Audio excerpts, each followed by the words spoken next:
aşığım oldum sen tüygülü dildarım, salsan kuluk aydar men halımni beyan yarım.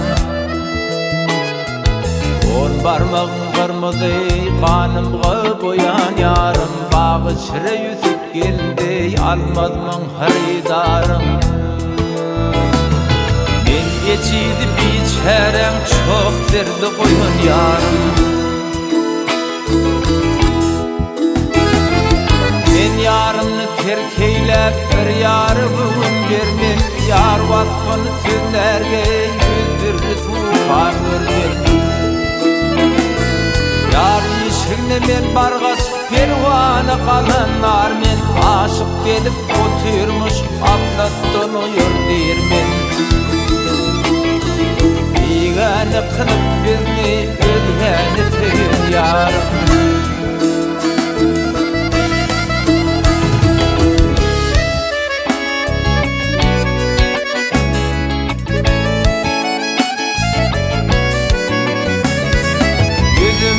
Tutup yığlap yumlat bilen yalvardım, hey var mı senin yâle bigane dil verdin.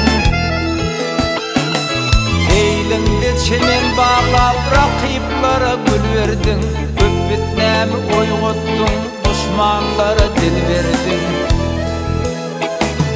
Hey var mı ödün yâle köp derdi koyun yarım.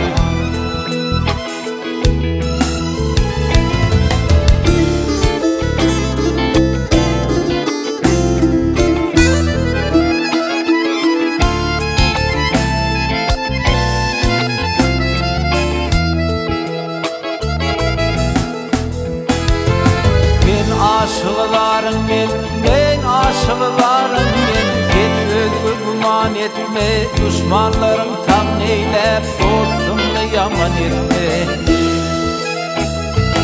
Amdan kılıçın çalıp bağrım dolu kan etme, dil vermeni öldürüp rüsvayı cahan etme. Pınhan kırmeslerge iyillerge ayhan yarım.